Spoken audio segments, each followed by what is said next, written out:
녹음 15 우찌무라 간조 전집 2권 4부 이제 4부로 들어갔습니다. 그래서 시인 월트 휘트먼 1번입니다. 이게 길어서 둘로 나누어서 1번, 2번 이렇게 녹음 15, 16으로 나누어서 하도록 하겠습니다. 페이지 365에서 376페이지 되겠습니다. 잠깐 기도하겠습니다. 주님, 진도가 잘 나가게 해주셔서 감사합니다. 오늘 또 이렇게 녹음을 2개 하게 돼서 정말 감사드립니다. 시간도 주시고 환경도 주셨사오니 읽는 동안 읽는 그 과정 속에서 읽는 자와 듣는 자가 모두 은혜 받을 수 있도록 인도하여 주시옵소서. 감사드리며 예수님 이름으로 기도드립니다. 아멘. 여기에 나오는 분들은 사실 제가 공부를 많이 한 사람이 아닌지라 제가 모르는 사람이 너무 많아서 지식이 없음을 용서하여 주시기 바랍니다.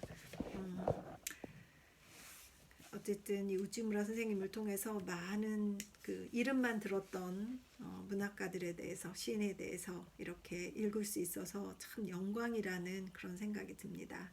시인 월트 히트먼에 대해서 어떻게 쓰셨는지 읽어보도록 하겠습니다. 땅과 사람.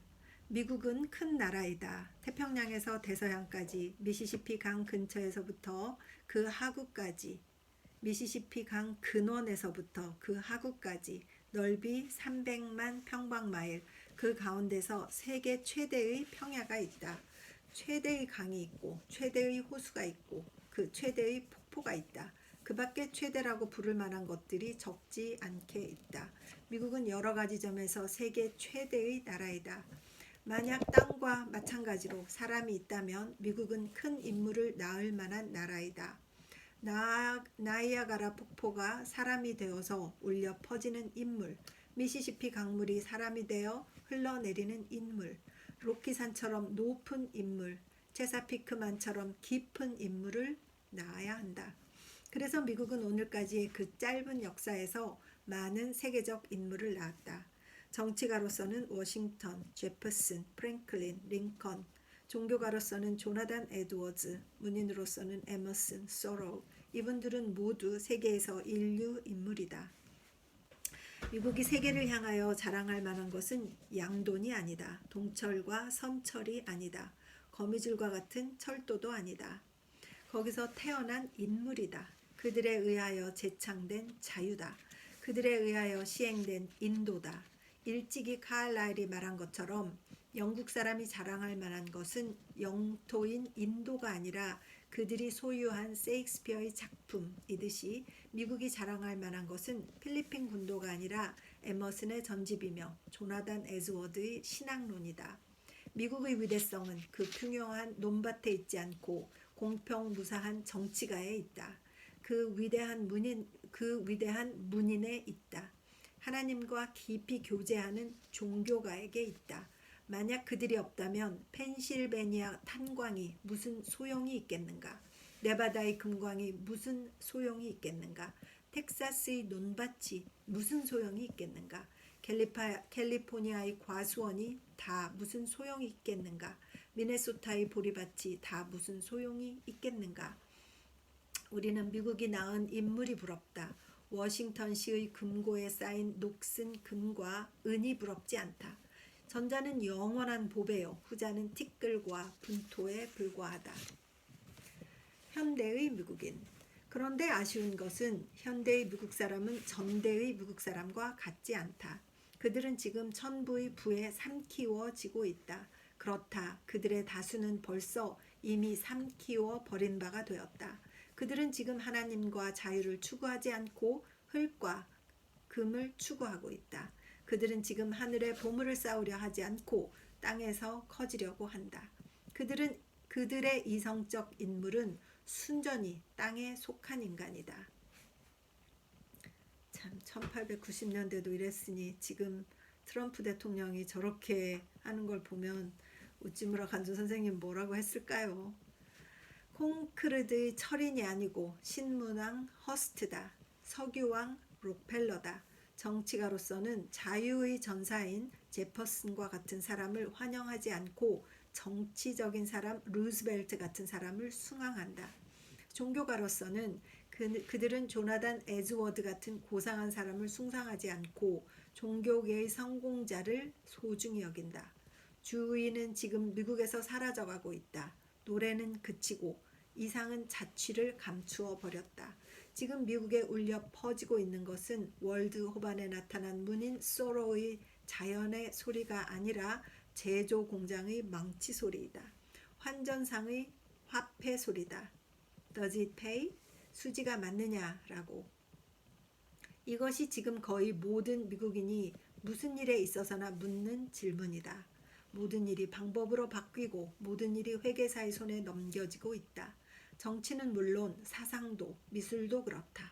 신학과 전도마저 달러와 센트로서 계산되고 있다. 참으로 미국이 지금 형편처럼 한심한 것은 없다. 전 인류의 희망을 어깨에 걸머쥐고 선 이 나라와 국민이 이제는 로마 공화국이 걸었던 멸망의 길로 치닫고 있다. 미국이 망한다면 인류는 누구에 의해 자유의 빛으로 들어갈 수 있을 것인가? 나는 이 일을 생각하고 태평양 건너 멀리 동쪽으로 미국 대륙을 바라볼 때, 그리고 바다 및 케이블을 통해 내게 전해오는 전문을 읽을 때 긴 한숨을 내쉬는 게 몇 번인지 모른다. 참 이때 미국이 앞으로 어떻게 될 것인지를 다 내다본 것 같고, 이제 한국이 이런 일을 해야 되지 않나 하는 마음의 희망이 드는 생각이 듭니다. 읽겠습니다. 미국의 비전. 그러나 하나님은 미국을 버리시지 않았다. 그는 지금도 예언자를 보내어 그를 일깨우신다. 비록 문인과 종교가들이 한낱 노예로 전락되어 부자의 문간에 앉아 그들의 밥상에서 떨어지는 빵 조각으로 연명하는 존재가 되었다 해도 로키산의 영은 아직 잠들지 않았다. 미시시피의 혼은 아직 사라지지 않았다. 미국의 사냐는 지금도 참 자유를 지니고 있다. 시인 브라이언트가 사랑했던 숲은 여전히 자유의 바람에 춤추고 있다. 월든의 작은 호수는 여전히 하늘의 푸르름에 빗대어 자유의 물로 넘실거리고 있다. 아 허드슨, 아 델라웨어, 아 코네티컷, 아 메릴랜드, 내 물이 마르지 않을 동안은 너희 언덕의 자유가 마르지 않으리라.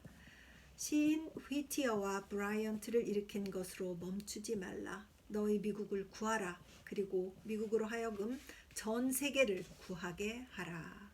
미국의 비전이네요. 월트 휘트먼, 드디어 월트 휘트먼이 나왔습니다. 이리하여 그 천직을 지니고 태어난 사람이 월트 휘트먼이다. 순수한 미국인, 옛 세계의 흔적조차 남기지 않은 그 골수까지 새 세계의 사람, 그것이 바로 휘트먼이다. 그에게 낡은 것은 없었다. 모든 것이 새로웠다. 그에게는 제왕도 대주교도 없었다. 그에게는 다만 평민이 있을 뿐이었다. 그에게는 과거가 없었다. 현재와 미래가 있었을 뿐이다. 그는 가난하였으나 활개를 치며 인생의 한 길을 걸었다. 그는 순수한 미국인이었다. 다시 말하면 사람이었다.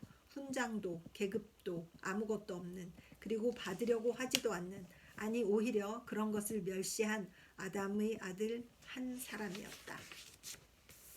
그의 생애는 참으로 순수했다. 1819년 5월 31일 뉴욕주 롱아일랜드의 웨스트힐에 들어있는 그의 아버지의 농가에서 태어났다. 후에 브루클린의 어떤 신문사에 들어가 20세 때 혼자의 힘으로 롱아일랜더라는 주간 잡지를 발간하였고, 다시 브루클린시의 이글 신문사 편집실에 들어갔다. 거기서 만족스러운 지위를 가졌으나 의견 차이로 충돌하여 그만두고는 멀리 남쪽의 뉴올리언즈시로 가서 클래센트 신문의 편집장이 되었다. 그러다가 북쪽이 그리워서 다시 고향으로 돌아와 작은 서점을 열고 또 프리맨이라는 신문을 발행하면서 거기서 그의 필생의 사업인 풀립의 저작에 착수하였다. 그러다가 남북 전쟁이 시작되어 그의 형제의 하나가 싸움에서 부상했다는 소식을 듣고는 펜을 내던지고 구호에 나섰다. 야전병원에서 그 형제를 간호하여 건강을 회복시켰다. 거기서 많은 동포들이 부상하고 병에 시달리는 것을 보고 차마 돌아갈 수 없어 순전한 간호병이 되어서 전쟁이 끝날 때까지 거기 머물러 있었다. 나중에 대통령 링컨과 알게 되어 중앙정부의 관료가 되기도 했으나 얼마 후 사직하고 필라델피아 시외의 camden에 작은 오두막을 빌려 거기서 하인 한 사람을 데리고 가난하게 살다가 1892년 3월 27일 73세로 그의 꾸밈없는 인생을 마쳤다. 이것이 그의 외면적인 생애다. 한낱 평민의 평범한 생애다. 그의 이력만을 보고는 아무도 그가 세계적인 시인이요 신대륙의 예언자임을 알 수 없었다. 안으로 큰 사람은 늘 밖으로 작은 법이다. 그가 밖으로 울려내지 않은 것은 속으로 깊었기 때문이다. 위트먼은 이상적인 미국인이었다. 그러므로 평범한 옷과 평범한 집과 평범한 식사 외에 아무 욕구도 바람도 없었다. 돈에 무관심하다. 그러면 그의 부는 무엇이었던가? 물론 돈은 아니었다. 배금주의 미국에 태어나서 그이만큼 금전에 대해 결백한 사람이 없었다. 그는 여러 차례 그의 손에 굴러들어온 유리한 사업을 포기하였다. 그는 일찍이 말했다. 나는 돈을 업신 여긴다 라고. 그는 달러의 부호조차 몰랐다고 한다. 그의 영수증에는 언제나 달러 사인을 센트 사인으로 적었다고 한다. 미국의 번영을 자랑에 맞지 않았던 이 사람은 미국의 부를 달러로 인정하지 않았던 것이다. 학문의 사람이 아니다. 그러면 그의 부는 학문에 있었는가 하면 그렇지도 않다. 앞에서도 말했듯이 그는 학교에서 배운 사람이 아니다. 그에게는 아무 학위도 없었다. 그의 학문은 인생의 활극에서 얻은 것이다. 그러므로 그는 자연히 무학의 평민을 존중하고 코안경을 끼고 학문을 자랑하는 학자를 업신여겼다. 그는 천진하여 뽐낼 줄 모르는 자를 사랑하였다. 또한 능력 있는 무식한 자를 존중했다. 그가 물론 전혀 무학자는 아니었다. 그는 자수성가한 사람이었다. 16세 때 윌터 스코트 시집 한 권을 사서 그 후 50년간 그의 벗으로 삼았다. 그리고 때로 바닷가에 나가 호머, 에스킬러스, 소포클레스, 괴테, 단테의 작품을 읽었다. 그는 자주 말했다. 책은 읽은 장소에 따라 가치가 달라진다고. 책은 읽은 장소에 따라 가치가 달라진다. 그가 쓴 위대한 책들은 작은 방 안에서 읽을 것이 아니라 푸른 바다를 바라보며 파란 하늘 아래서 자유의 바람을 쐬며 읽어야 한다. 그는 자기 나라 말 외에는 외국어를 몰랐다. 그러므로 호머, 괴테, 단테 등은 모두 번역서로 읽었다고 한다. 위대한 시인치고는 저 유명한 존 버년에 못지않은 과문천학한 사람이었다. 그는 조금도 그의 무학을 부끄러워하지 않았다. 글재주의 사람이 아니다. 그러면 그에게 글재주가 있었느냐 하면 그렇지도 않았다. 나는 그를 시인이라 부른다. 그런데 이것은 그 자신이 자기에 대해 말한 것으로 세상이 그를 향해 말한 것이 아니다. 그의 시는 문학상의 어떤 기준에 비추어 보더라도 시는 아니다. 거기에는 운도 없고 율도 없다. 그저 산문 그대로다. 산문치고도 미문이 못 된다. 둔탁한 데도 있고 속어도 마구 튀어나온다. 영어를 해득할 수 있는 독자는 다음 두세 줄 예를 보면 그의 문체가 어떤 것임을 짐작할 수 있으리라. 제가 좀 읽어보겠습니다. 번역이 없어서.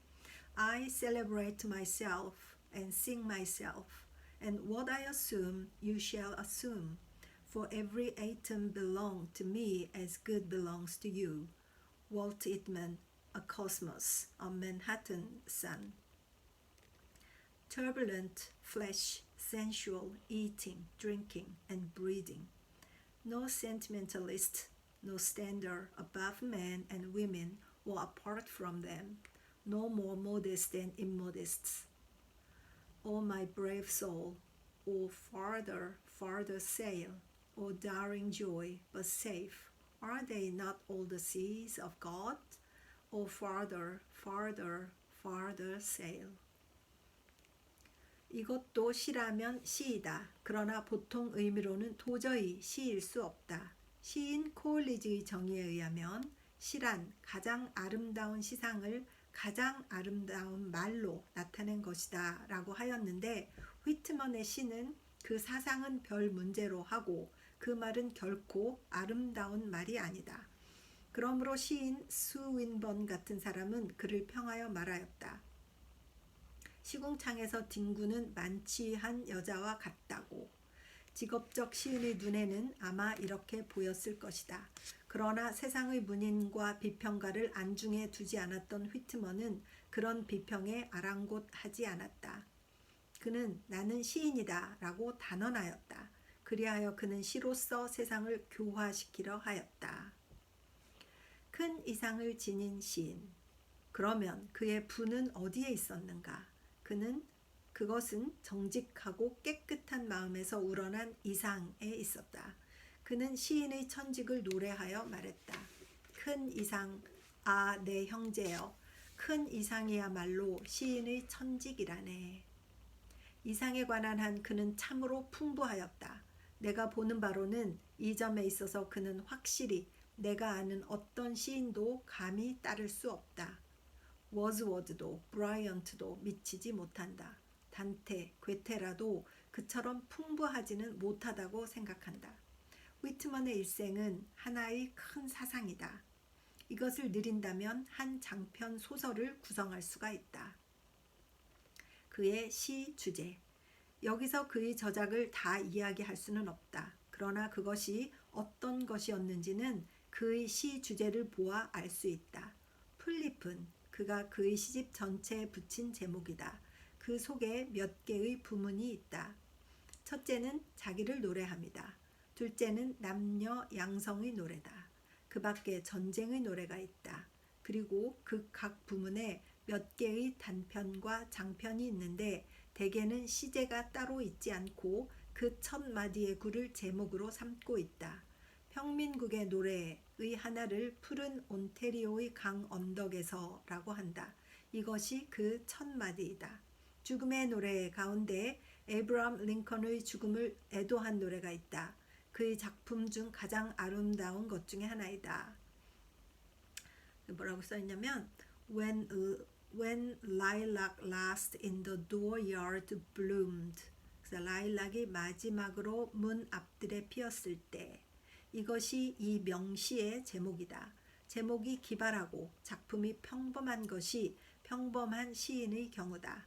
그러나 제목이 평범하고 작품이 비범한 것이 휘트먼의 특징이다. 그는 그의 작품을 총칭하여 풀립이라 했다. 참으로 겸손한 이름이다. 그러나 겸손한 만큼 심오하고 웅대하다. 그의 목적, 그의 예언에 관해서 말해보고자 한다. 나는 그의 예언이라 말하고 시상이라 말하지 않는다. 그 까닭은 그는 시인이라기보다는 오히려 예언자였기 때문이다. 그는 하나의 도덕적 목적을 가지고 세상에 나섰던 사람이다. 그는 미문을 휘두르기에는 너무나 진지하였다. 그는 시를 쓰는 목적을 이렇게 말했다. 내가 풀잎을 발간하게 된 주요 원인은 미국의 발전과 최후의 목적이 심령적이고도 신인적이 되지 않으면 안 될 나의 확신에서이다. 그 발전을 촉진하고 이를 돕는 일, 적어도 거기에 사람의 주의를 끌게 하고 또는 그 필요를 느끼게 하는 일, 이것이 이 시집의 목적의 처음이요 중간이며 끝이다 라고 앞에서도 말한 바와 같이 그가 겨냥한 독자는 상류사회의 사람들이 아니었다. 그는 말한다. 내가 이 책에서 처음부터 끝까지 한 걸음도 양보하지 않고 겨냥한 사람은 노동하는 남자와 노동하는 여자다. 그리고 또 그들을 강건하고도 순결한 인격과 종교심으로 충만케 하여 그들의 근본적인 소유물 또는 상습으로서 선량한 마음을 제공하려 한다. 이것이 시인으로서 또한 예언자로서의 그의 평생의 목적이었다. 굉장히 감동이 되네요. 저도 노동하는 여자로서 이렇게 선량한 마음을 제공하려 하는 시인이 있었다는 것이 되게 마음에 감동이 됩니다. 자, 다음 그의 종교.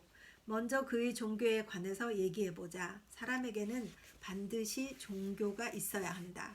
하물며 시인에게 있어서랴.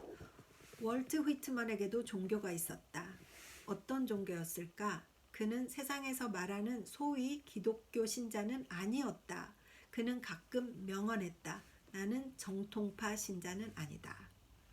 따라서 그의 동포들도 그를 기독교 신자로 인정하지 않았다. 그들은 그를 범신론자, 판데이스트라고 불렀다. 그는 좀처럼 하나님과 그리스도의 이름을 사용하지 않았다. 그의 시를 통독하면 그가 종교가들이 말하는 소위 선남, 선녀의 부류에 들지 않는다는 것을 쉽게 알 수 있다. 그러면 그가 무신론자였냐 하면 결코 그렇지 않다. 그이야말로 하나님의 취한 사람이었다. 너무나 하나님과 친밀했기 때문에 무신론자처럼 보였던 것이다. 그를 범신론자라고 비웃었던 미국의 기독교도들은 똑같은 누명을 에머슨에게도 씌웠다. 그들은 소로우나 칼라일도 하나님의 예언자로 인정하지 않았다. 원래 이 정통 기독교인들이 좀 그런 면이 있죠. 그러기에 그들이 자기네 가운데서 일어난 하나님의 이 총아의 진가를 인정하지 못한 것은 새삼스러운 일이 아니다. 예언자는 언제나 교회 밖에서 일어난다. 이야, 진짜 대단하시다. 옛날 유대 나라에서도 그러했다. 지금의 미국에서도 마찬가지다. 종교라고? 휘트먼은 말했다. 나는 말한다. 온 세계와 하늘에 걸린 뭇별들은 종교를 위해서라고. 나는 말한다. 사람은 아직 그들이 할 수 있는 절반만큼도 경건하지 못했다고. 아무도 지금까지 할 수 있었던 절반만큼도 하나님을 섬기지 않았고 또한 경외하지도 않았으며 아무도 아직까지 그를 자신이 얼마나 신성한가, 미래가 얼마나 확실한가에 대해 생각하기 시작조차 않고 있다고. 나는 말한다. 이 나라의 진정하고도 영원한 위대성은 그 종교에 있다고. 종교가 아니고는 품성도 그리고 제대로 된 생애일 수 없다고. 종교 없이는 나라도 남자도 여자도 없다고. 하나님의 존재에 관해서 그는 말했다. 나는 만물에서 하나님을 보고 듣는다. 하지만 아직 하나님을 조금도 모른다. 나는 하루 24시간 매시 매 순간마다 하나님을 본다. 나는 남자와 여자의 얼굴에서 하나님을 보며 거울 속의 내 얼굴에서도 하나님을 본다. 나는 길바닥에서 하나님이 떨어뜨린 편지를 줍는다. 거기에는 낱낱이 하나님의 이름이 서명되어 있다. 나는 그것을 제자리에 도로 놓는다. 내가 어디를 가건 다른 편지가 때를 맞춰 내게 전해지기 때문이다. 이야, 대단하네요. 이야. 그는 사도 바울처럼 하나님을 힘입어 살고 일하고 또 존재하는 사람이었다. 그러므로 그는 물론 영혼의 불멸을 굳게 믿었다. 그는 말했다. 나는 안다. 내가 불멸임을. 나는 안다. 내 생애의 궤도는 목수의 콤파스로서 제한되는 것이 아님을. 나는 안다. 나는 어린이들이 불놀이를 할 때의 불빛처럼 빙빙 돌다가 사라져 버리는 것이 아님을. 나는 안다. 내가 존엄함을. 나는 내 자신을 변명하기 위해 애쓰지 않는다. 또 사람들이 나를 이해해 주기를 원치도 않는다. 내가 갈 곳은 이미 확실히 정해져 있다.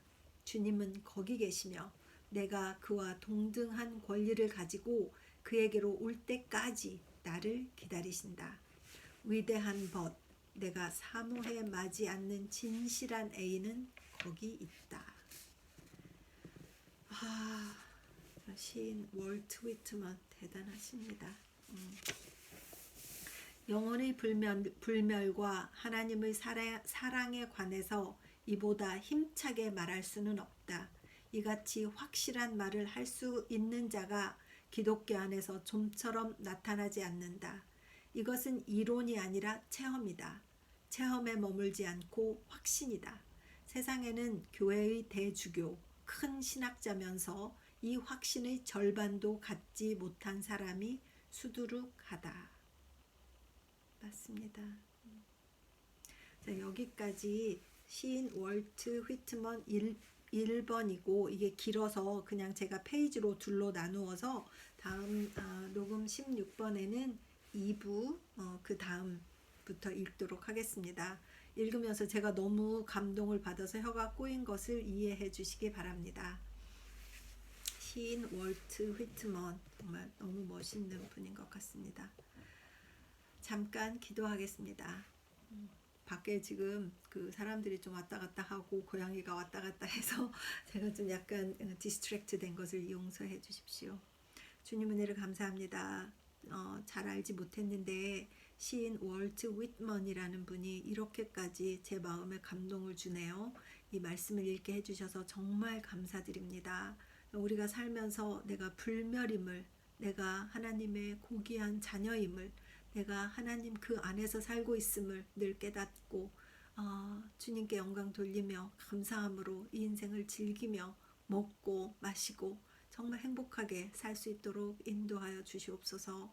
감사드리며 예수님 이름으로 기도드립니다. 아멘. 은혜 받으십시오. 정말 귀한 생명이고 너무 좋습니다.